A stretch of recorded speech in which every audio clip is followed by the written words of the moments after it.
Hello friends, so welcome back in this video. So in today's video we are going to learn about wave. Now this wave term is so common that we use it in our day-to-day life. Even though if we are not a student of physics, we use this term in our normal English communication, right? Even students of physics, I have seen many students of physics who go on to solve the equation of a wave, and they solve numerous examples, numericals on wave. But if you ask them what exactly is a wave and how is it different from a normal particle, I mean, it becomes very difficult to explain that, right? So my goal in this video is to give you an intuition of what is a wave, how it's manifested, and then finally I'll of course find out the equation of the wave. But my primary objective in this video is to give you an intuition of wave and explain to you what exactly is a wave. So let's get started. So let's say, as you can see in this diagram, there's a river, and there's a river bank, and you can see some trees and huts, and there are two friends, so Ram and Shyam. So the person in the yellow color is Ram, and the person who is lying on the bank is Shyam. So as you can see, Shyam is relaxing on the bank, he's sleeping on the bank, and Ram is on the boat and he's in the river. Now, as Ram sees that Shyam is sleeping on the bank, he thinks of playing a prank, and he wants to disturb him. So he has two balls in his hand. Okay, as you can see, this red color. So he has two balls in his hand. So he thinks of an idea to disturb him, to wake him up. Okay, so with the first ball which he has in his hand, he decides to throw the ball at him, right? So he throws the ball at him, and but he notices that even after throwing the ball hits Shyam. But even after the ball hits Shyam, Shyam doesn't get up. So his idea flops, right? So he thinks that okay, now he has one more ball left with him. So he thinks that okay, so he thinks of trying something new.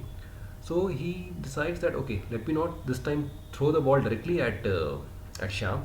Let me throw this ball in water and let the ripple of the water wake him up. So this time what he does, he takes his second ball and he drops it in the river.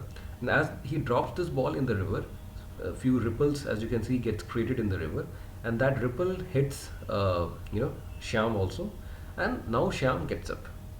Okay, so now what do you in this example, what did you observe?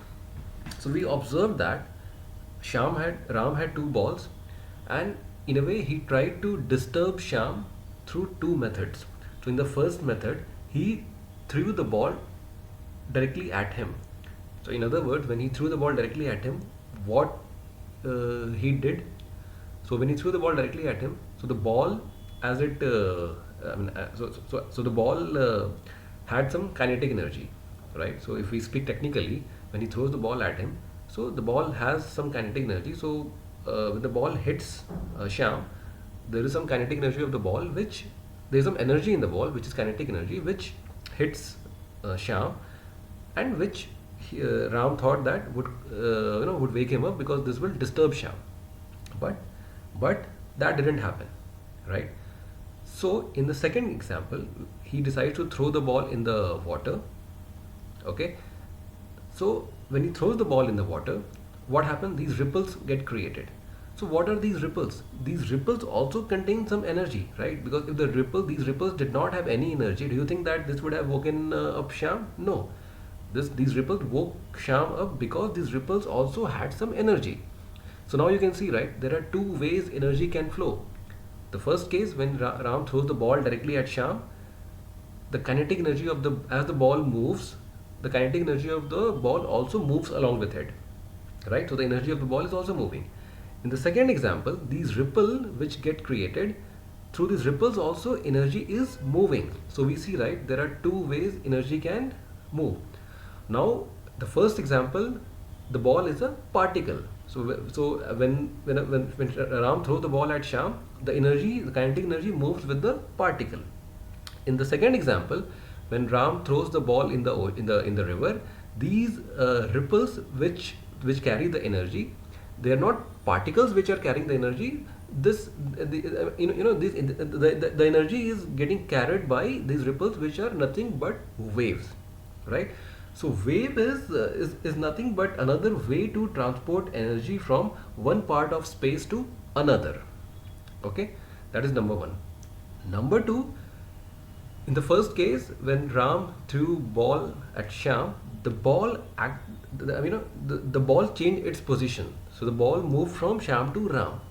But when waves pass through a medium, there is no bulk motion of material from one position to the another. So in other words, so let's say we have another boat as shown by this figure here, and let's say when Ram throws the ball in the river, the first wave gets created, and this wave moves in this direction. The wave moves in this direction. Now you will observe that as this wave crosses this boat which is there, so what will happen? This boat will move up, right? It will move up because of the ripple. But once the ripple crosses the boat, and the ripple moves, let's say from here to here, the boat comes back to its original position, and the ripple moves on. So you see, right? The ripple moves on, but this boat remains at its position. The boat does not change its position. So this is also very important. In the first case, the particle changed its position when Ram threw the ball at Shyam, but in the second case, the boat did not. When waves carry energy, the position of the particle does not change. Of course, so in the ripple, in the wave, of course there are some oscillation, because when you throw water in a river, the water the ripples are nothing but some sort of crest, right? Locally the water moves up, right? A bump is created, and that bump only moves, right? So that is what is ripple or what is wave. So as the bump gets created, of course locally there is some motion of the particle up and down, right? But that's very temporal. That's for a very small duration of time.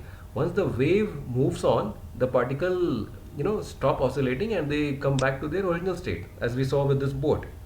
So the second characteristic of wave is that there is no actual physical movement of particle in the direction of the wave.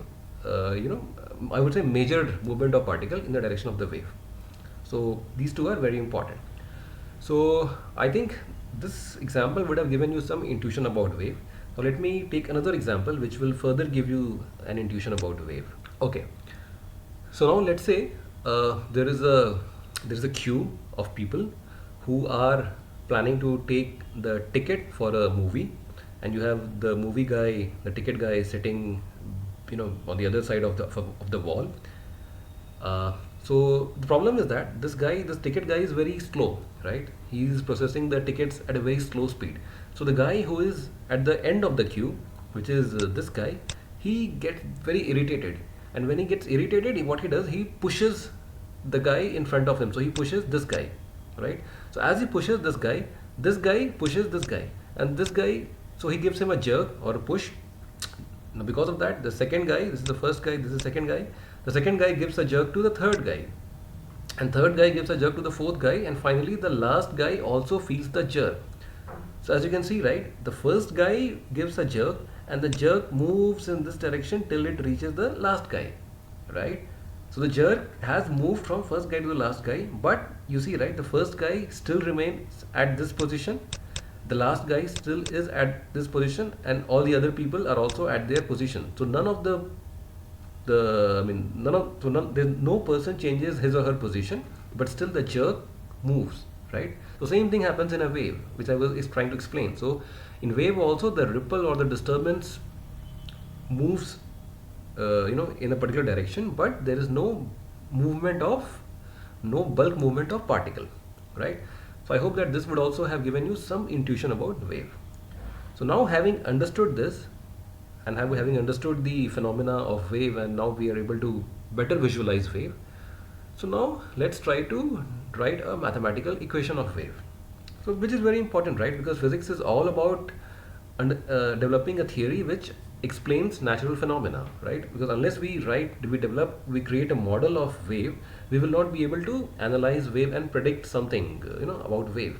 So that's the pattern we see in physics, right? We observe something, we explain something using a theory, and then we create a model to explain that.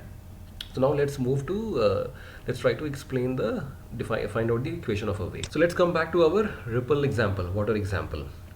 So in this case, if you see, the waves, when Ram drops the second ball in the river, locally this wave gets created, and this wave moves from this position to this position to this position to this position, and finally hits Shyam.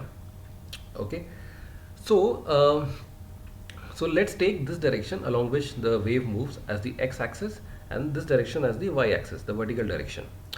And what do we see when Ram throws the ball in the river? As I mentioned, the disturbance which happens, the ripple is nothing but a bump gets created in the river, and in that bump, few particles, few particles of the, or locally, the river moves in this part of the river moves in the vertical direction, y direction, right? So that's what happens, and gradually this whole ripple moves. So let's say at time, so let's say this is the position of the first ripple is x is equal to 0, and and x, at any x the ripple is like this.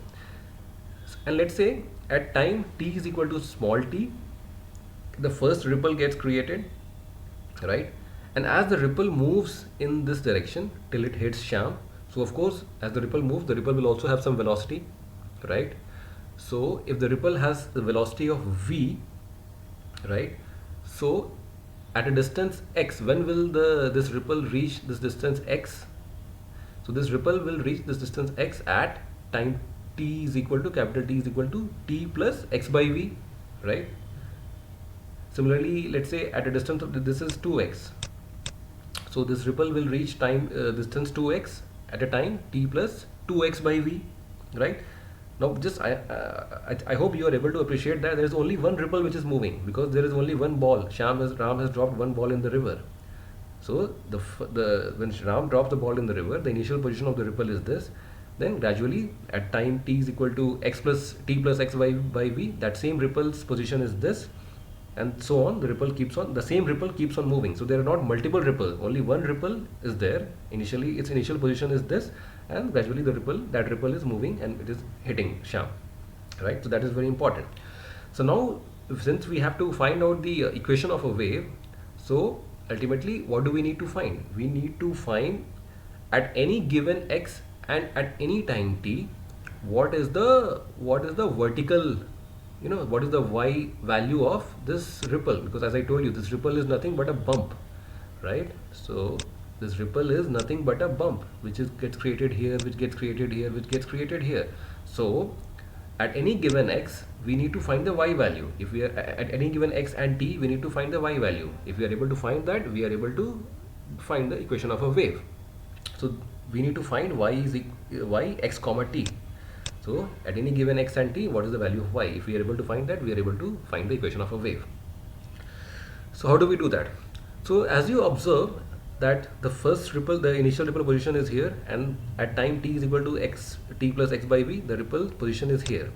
So you see, right, at both these positions, the pattern of the ripple is same. So if this was the vertical bump of the ripple, here also the vertical bump of the ripple is same.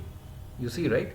So what we can how we can write this? So we can say that at y value at x comma, means at this position, this y value is equal to this y value, this y value is equal to this y value. So what does it mean? Y x comma t plus x y v is equal to y 0 comma t, isn't it? It means same. Now another way to write this is y, if I replace this this thing as t, then this will I'll have to replace this as t minus x by v. So this is another way to rewrite this equation, is y x comma t is equal to y 0 comma t minus x by v, right? Remember, our ultimate goal is to find y x comma t. So we have moved one step, and we are saying that y x comma t is equal to y 0 comma x comma t minus x by v. Now let's say at y 0 comma t, which means that at the initial position of the wave, if the wave equation at the initial position, which means at x is equal to 0, is a function called ft, right? If it is a function called ft, then I can say y x comma t is equal to f t minus x by v. I can say this. So this is the equation of a wave. Y x comma t is equal to f t minus x by v. Now let's take an example. So let's say that if when Ram dropped the ball in the river, at that instant when the ball hit the river, so why the ball disturbed the river, and let's say that disturbance at the instant ball hit the river was a function which is y is equal to a sine omega t. So when the ball hit the river, at that instant the disturbance was a function, this function. I'm just telling this, assume that though this will, when you hit through one ball, it cannot be a sinusoidal function, it will be a different function, but for simplicity let's assume that this is the function. So when you would disturb something, when the ball hits the river, you disturb it, so you create some bump. Let's say the bump equation is this. So the wave, the subsequent wave which gets created, its equation will be what? Its equation will be y is equal to a sine omega t minus x by v. So at any given x and at any given time, the equation of the wave will be given by this term, this equation, right? So this is the equation of a wave. Again, I'm saying that it's not that when the ball hits the when one ball hits the river, you will get this sinusoidal equation. No, for that you need a different sort of disturbance. But just assume that if the disturbance is like this, then you will have the equation of a wave like this. So the broad point which you need to remember is that this wave pattern repeats after every x by v time. After every x by v interval, this wave pattern repeats, which is what this equation is capturing. These equations are capturing, right? So that's how we arrive at the equation of a wave.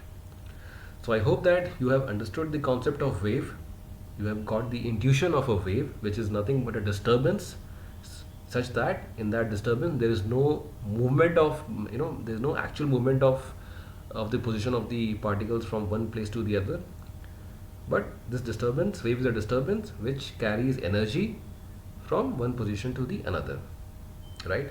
So yeah, so that's all I have in this video. Thanks for watching.